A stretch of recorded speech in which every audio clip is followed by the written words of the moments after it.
I haven't cried in a while. I did cry that day. And I'm so grateful that Trump is still alive. You talk about this miracle here, and we're believers, and we're both Christians, Jeff, both Catholics, I think. Um, and look, I don't know how things work. I don't know how much God interferes in certain things, how much He doesn't interfere. I just don't know. It's this incredible story of these people during the Cold War that were sneaking Bibles into the Soviet Union. And this guy, he had this Bible. It was a Romanian Bible, and it was in the Romanian language, and he just put it into the bag with 100 Russian language Bibles. And when they were going through the border, the guards came and opened the trunk, and the guy reached in and took out the book, but it was in the Romanian language, and he didn't understand it and put it back and let them keep going.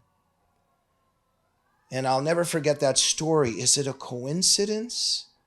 Or sometimes there is the hand of God.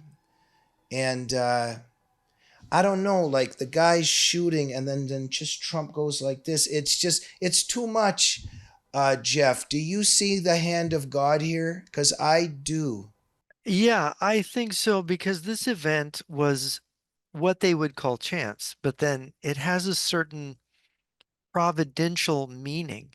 See, what we don't realize is, they're starting in physics now. There's some very interesting books out on physics. I'm reading Fagan's book on physics. Is that what we're realizing is that our reality is mediated by a higher consciousness than ourselves, that we live in this reality, that this reality isn't real in the way we think it is. And so there is a kind of this world, we didn't make this world. We don't actually guide it, we live in it. We're the creature. There is a creator. And I think that comes into focus when you look at some of the new physics. And if people want to say there's no providence in history, there is a case which even Mark Twain, as hardened an unbeliever as he was, had to admit, and that's Joan of Arc, right?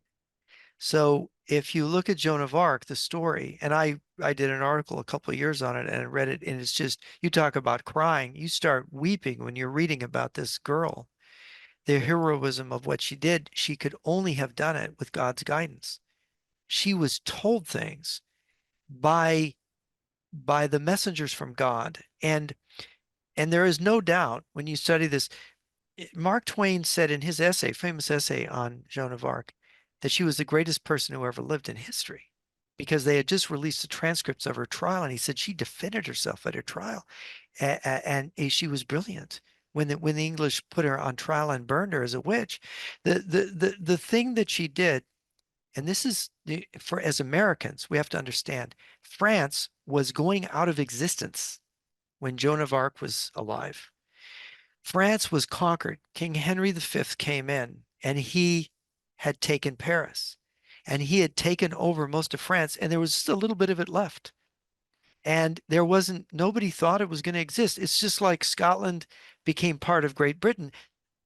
France was going to become part of it too. And all of a sudden, this milkmaid, Joan of Arc, appears.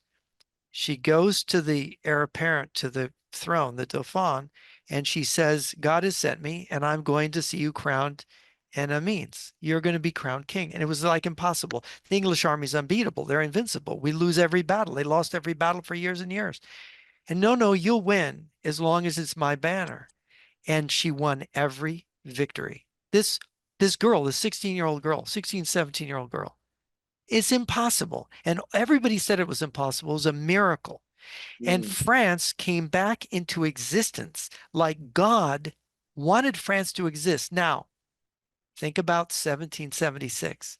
America would not have come into existence without the help of France. Hmm.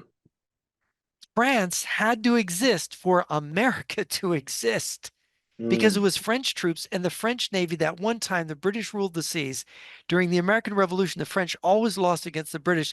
The French won a naval victory against the British. I think the only time they ever did a significant naval victory against the British was when during the American Revolution. And that's why Lord Cornwallis got trapped at Yorktown and had to surrender to George Washington, and that was the end of them. And it was the French that made that happen. So without Joan of Arc, no France, no America. There's some Oh, kind of plan, right? There's a plan, yeah. and this was part of it. And Joan of Arc was the most clear sign that you could have. The life of that woman is you read it and you go, these are miracles.